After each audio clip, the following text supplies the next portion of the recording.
This time I'll call the October 19th, 2017 meeting to order for the Dixon County Commission. Would you please stand and join in the flag salute?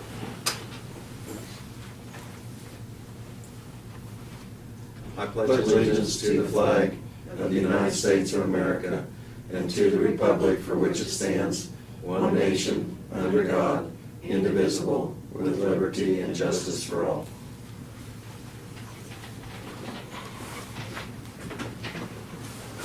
We have two items to add to the agenda, and where it's unfinished business, we'll have it other business, but also that's going to include copier for the health department and also bids that we're receiving on the steel bridge for the 400 Avenue project. So I'd move that we approve the amended agenda. I'll second it. Have a motion and second. Any further discussion or questions? All in favor say aye. Aye. Opposed? Motion carries. The consent agenda includes the minutes of October 12th work session and the regular meeting, payroll of $339,078.43, wire payment for utilities of $8,523.76, and also wire payment credit cards of $19,815.29. I move that we approve the consent agenda. Second it. We have the motion and the second for approval of the consent agenda. Any other questions or discussion? All in favor say aye. Aye. Opposed? Motion carries. Craig, we'll start with you for commission comments. Yesterday I attended a Fundamentals of Leadership sponsored by KAC over at Raleigh County Public Works Building. It's out on Tuttle Creek Boulevard. There was 16 people there. It was a level 3 ethics training. I'll let you gentlemen speak about the other events we attended this week. Thank you. Yes, we all attended our meeting the other night, our regional commission meeting, which included commissioners in surrounding counties, and also we had Randall Harding and John Barker there. And we had this at the Eisenhower Library courtyard there, and I think we had a presentation there by Don, and I thought it was very good of what they're going to be doing as far as upgrading facility, the exhibits at the museum. Next year, hopefully, they get started on that, and so I thought it was a good meeting. Also, yesterday, I was down at the North Central Regional Juvenile meeting in Junction City, and like I say, things have been really quiet down there since DCF has not been bothering us about issues. But I want to brag a little bit about our juvenile detention center. I think we're the only one of the 11 in Kansas that are in operation that do provide kids to further their education, and actually Sean is qualified to give them their GED degree if they do the official test, and apparently I didn't quite understand that, but they do it on the computer, and if the computer says they pass, they pass. And but beyond that, we had he printed up what had taken place just in the last month. There were 16 kids that participated in furthering their education, and that's through the Junction City School District, and a Mr. Davis at the school kind of works with those juveniles in detention, and they can do some of their work there and actually receive partial credit that does apply to their education credit for the Junction City school system. And so if they're there very long, they could earn a quarter credit or half credit while they're there instead of not getting any credit.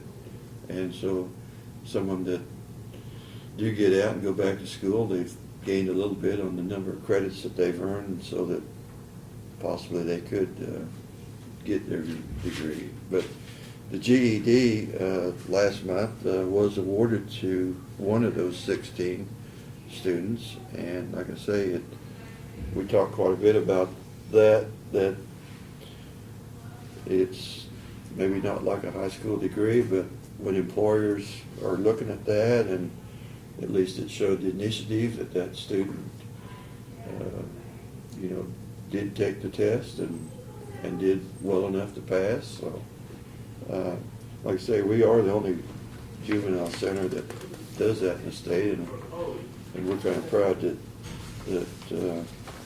maybe we're making an influence on some of those kids. So that's. We also discussed workforce ready community, and we've talked about going into the schools and having businesses present things. Apparently that's something that Cloud County offers maybe through the schools. Do you know anything about that, Brad? Well, I know Salina Tech and the technical colleges, and I believe Cloud's doing it, Butler's doing it, Barton.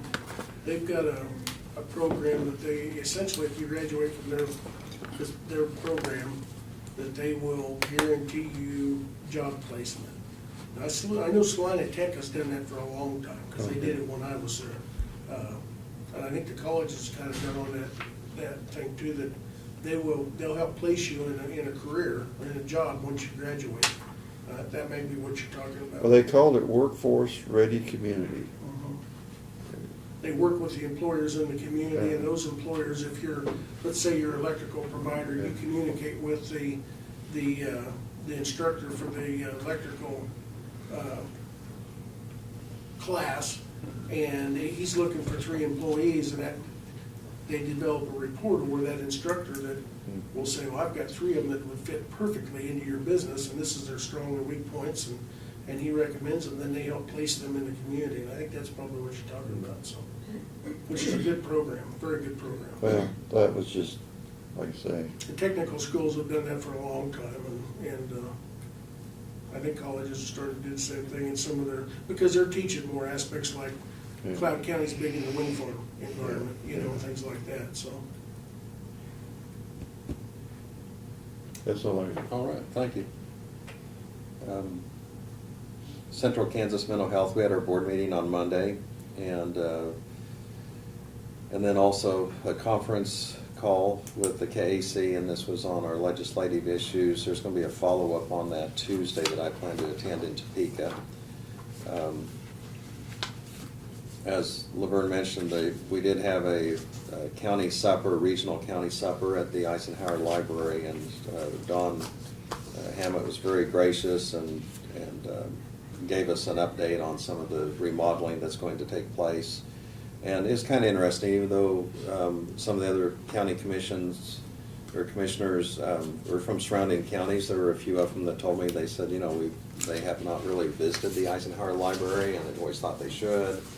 And it just kind of made them more aware that maybe that's something they'd like to come back and see. And then also the excitement of what the renovation is going to mean as far as the museum and tourism piece. And it's just going to be a great update. And one of the emphasis I think that came out of that I think is important, there are not federal funds that are being used on this, that it's through the Eisenhower Foundation. And they've raised about 75% of what they need for the remodeling, but they're very aggressively and actively still raising additional funds. Earlier this morning we had Bruce Wright in, and from an update from the appraiser's office, and one of the things he mentioned, which is always good to hear, is that we are received a high rating for compliance, and that's something that every year that he's been the appraiser, we've achieved that recognition as far as the county. And so the county, the state of Kansas does review and have benchmarks for all of the county appraisers, And so we appreciate the fine work that he's done. And then also we had Janelle Dockendorf in here earlier, who she's back, to just give us a little bit of information as far as the audit process and some of the bidding that's going to take place. Okay. There's no presentation of petitions or proclamations, and no one here to give any public comments. So Brad, we'll go ahead and start with your report. Okay, I've got a number of things today. First of all, we're talking about Bruce's report, and he didn't really touch on it, but we did get the final county values that Barb was certified for the year, and it's interesting that just since July, our county property values have gone up by $1.2 million. If you look at since last year at this time, in 2016, they've gone up about $6 million. So that's substantial, and I think that shows that we've got a lot of construction projects, both commercial and residential. There's been quite a bit of growth, and the economy sure appears to be coming back, or to some extent. That's very positive. A lot of counties can't say that, so we're very pleased with it. So I did get an invitation to a meeting next week at the Abilene at the Train Depot Civic Center to meet about the Chisholm Trail event. There's apparently been, according to Michael Hook's email, there's been some requests to do something similar to the Chisholm Trail 150th on either an annual basis or to repeat that in the future. And so they were having all the people that participated in that into a meeting to discuss that, so I'll be attending that. So this week we did purchase fuel. We purchased diesel fuel, and it appears from the prices, at least at the unleaded pump, that we might have done it just about the right time, because I noticed that unleaded went from, I think it was Tuesday before the meeting, went from $2.16 at the pump on Buckeye to $2.39 or something. So I'm sure diesel probably has the same impact, but this particular time MKC got the low bid of $2.29. So I also want to let you know we have found a contractor out of Salina, actually, that we're working with, and we're supposed to be getting a bid price to take care of the mold on the limestone and stuff outside. He actually came in, I believe it was Tuesday, came over and used his equipment and his chemicals and did a couple of spots on the south side of the courthouse that just looked miraculous. I mean, and we talked to him about doing the trim and the limestone and stuff, and he's supposed to be getting us a quote to do that, so we kind of know what we're looking at. But if you leave today, on the awning on the south side at the main entrance, look on the west side of the awning. There's a strip about 3 feet long that he cleaned, and it's as wide, almost as wide as that board. I mean, compared to the other mold part.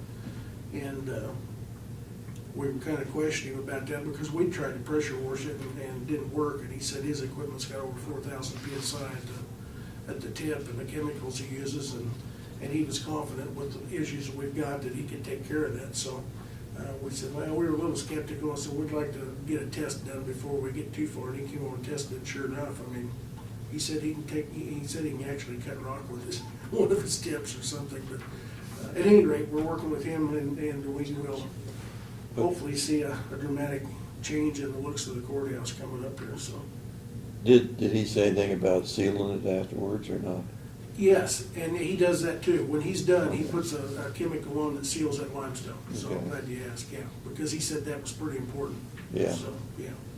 So there's a town hall meeting that you're aware of Saturday in the Enterprise from 11 to 12 with Senator Jerry Moran, and I gave you that flyer that everyone's invited to.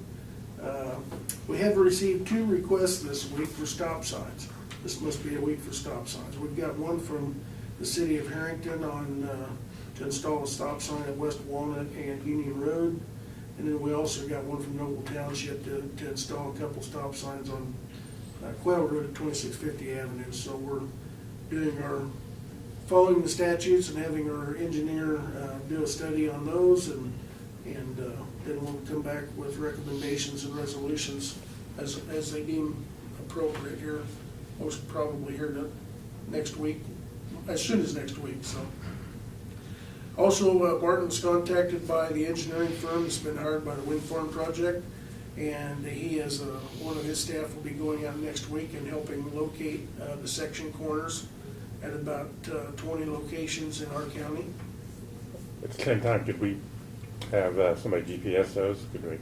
Yeah, that's part of the deal. Okay. We said we would help them do it, but when they're all done, they have to give us in the correct data format, that data in coordination so that Sherry can plug it right in the system.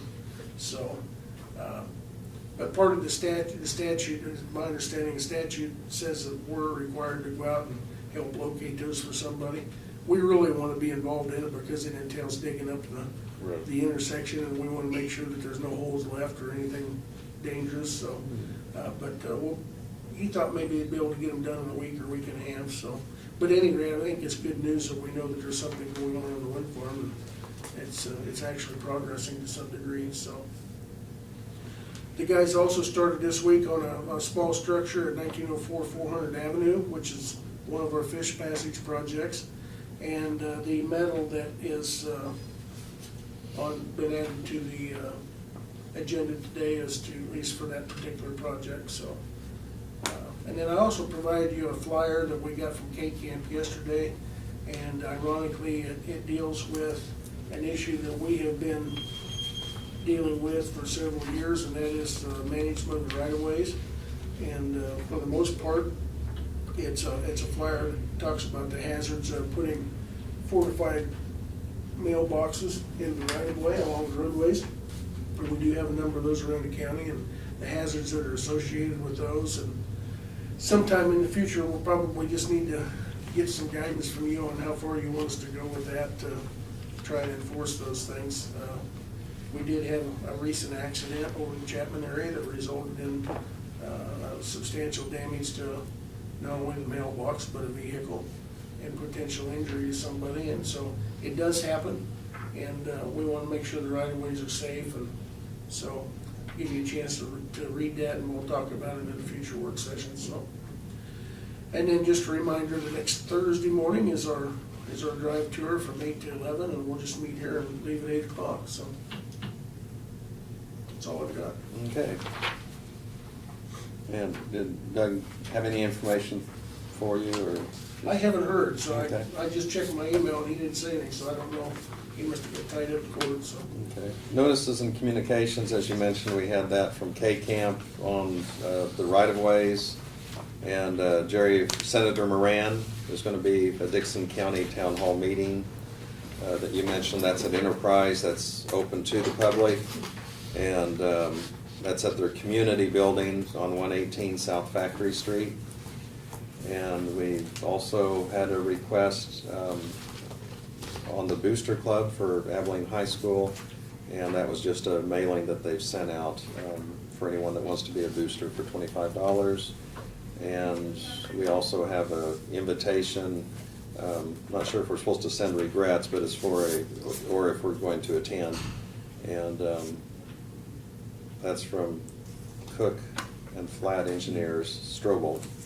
And that's going to be at our KAC meeting, which is coming up in November.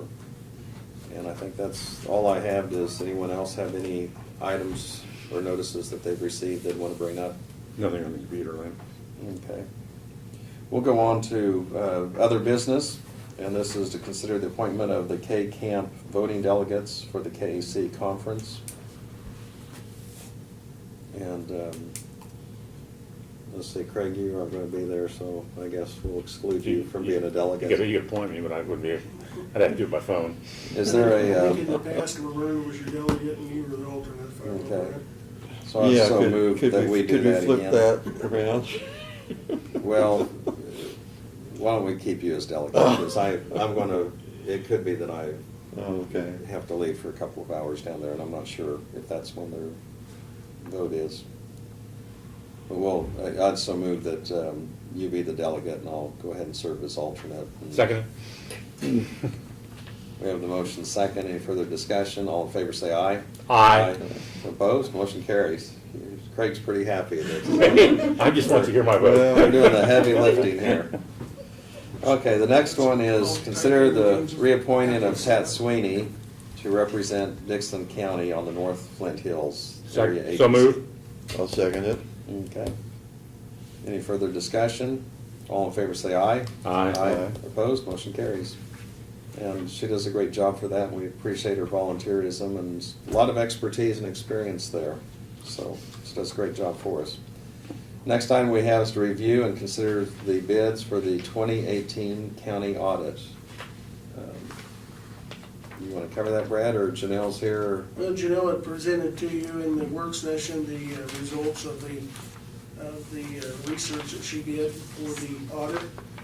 And I know she said she'd sent out 7 letters to firms and received 4 qualified proposals. Several of those were interviewed or came in for interviews, and I believe it's her recommendation that we go with the Varney and Associates out of Manhattan, Kansas for our audit starting in 2018 for the 17 audit for 4 years. Correct? Correct.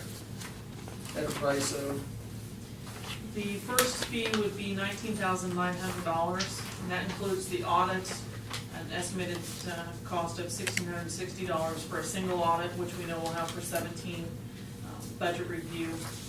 So, and prices range anywhere from $19,900 up to $20,770 for Barney Associates over the next 4 years. I move we approve Barney and Associates to do the audit for the 4-year contract. I'll second it. Okay, we have a motion and a second for approval of Varney and Associates for this contract. Any further discussion? All in favor say aye. Aye. Aye. Opposed, motion carries. Thank you. Thank you, and that's, Potberg and Gassman, we certainly appreciate all the service that they've given us in the past, and we have been told that that's something that they're kind of discontinuing that portion of their business so they can concentrate on other areas. And I think the person that did the auditing before is retired or quickly will be, soon plans on retirement, so, you know, it's just kind of a transitional portion here, and we look forward to working with Varney and Associates. Yes, thank you. Okay, the next item we have is to consider the bids for the purchase of a new copier for the health department. Brad? okay, this year marks the year that the health department's copier is due to be replaced for a couple reasons, mainly because it's aged, and secondly, more importantly, they're having difficulty getting parts. It's the same type of copier that we replaced in our office last year, I guess it was. So, at any rate, John has obtained bids from the 3 vendors in the area for replacement machines. We did receive all 3 bids. 2 of the bids don't quite meet the minimum specifications for either resolution or the memory capacity. The resolution, well, both of those are concerns. We use the printers and copiers a lot with anymore. We do a lot of scanning, and scanning, it requires memory for scanning because we're probably as close to being paperless as we ever will be, because we scan a lot of stuff, send it back and forth for approval, and it never gets printed out, so, which saves a lot of money. But at any rate, the one company, ImageQuest of Salina, submitted a bid for a Ultralink Xerox machine that meets the qualifications, very similar to what we have now, at a price of $7,100. The next closest one was just slightly less, Century Business Solutions out of Manhattan, although it didn't meet the resolution or memory requirements, which is a concern to us. Very close price, within $80. So it's our recommendation that we stick with ImageQuest with the Xerox machine for $7,100.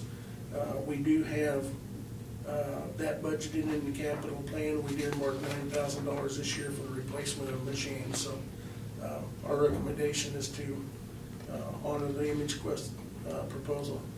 So moved. Second?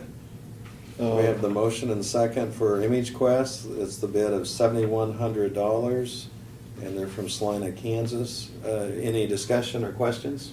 I do, is there a service contract that comes with that, or is that There is. extra? Yes, it comes with the service contract. It also provides, in that contract, we pay so much per copy, and they come out, and then with that, they provide all the toner and everything for that copy fee. So that's where you see in our monthly bills, there'll be a bill to Image Quest for like $100 or something. That's paying for the toner cartridges and the repairs and things like that, so. But they, for that per copy fee, they maintain it and everything, so. I see. And all three companies do the same thing. They have different rates, but they're all very much the same, so. That's all I have. So we have the motion and the second. All in favor say aye. Aye. Opposed? Motion carries.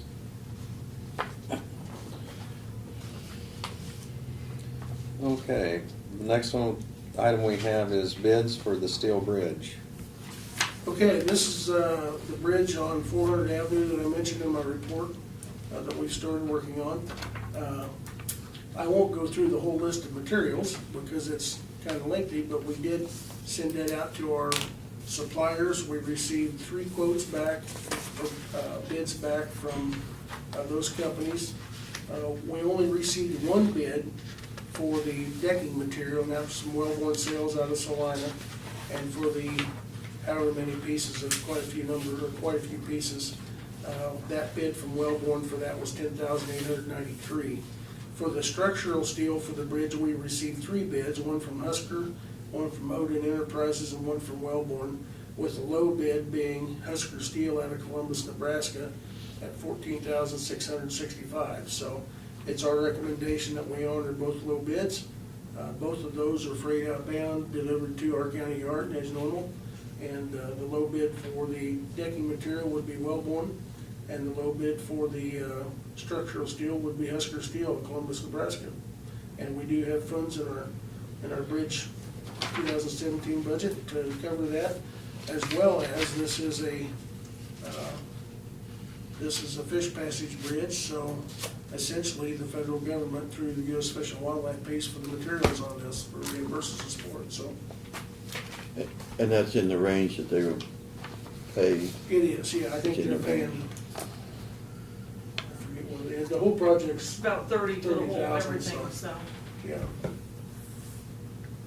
I remember at our last convention, visiting with some of the people from Husker Steel, and they had told me, they said, we're really hopeful we can have more, have some business more in Kansas. And I said, well, some of that is, you need to be the low bid, especially if it's exactly the same material, but they had mentioned the fact that there weren't very many people that did this type of work or provided this product, and unless you get enough business to, so the importance of competitive bidding. So anyway, I'm glad to see that And this is we the have first time 3 that- bids. This is the first time I think that Husker's ever got the bid, so That's what I was I'm wondering. glad to see, But glad it's- to see their competition. But it is, it's good to see 3 bids, and it gives us a comparison, and in this instance, they are the low bid, and that helps us with our budget too, so. Okay, is there a motion for approval of, So moved. I'll second it. okay. So we have the motion and the second for approval of the staff recommendation, and that was using Wellborn Sales of Salina, Kansas, $10,893. That was for the decking and sheeting, and delivered to the county yard, and then also Husker Steel, and that's the structural steel quoted that they had delivered to the county yards, $14,665. Any further discussion? All in favor say aye. Aye. Opposed? Motion carries. Well, if I ever get a hearing aid, I'll let you know, and I won't have to. I move we adjourn. Second, we have the motion, the second for adjournment. All in favor say aye. Aye. Opposed? Motion carries. We're adjourned.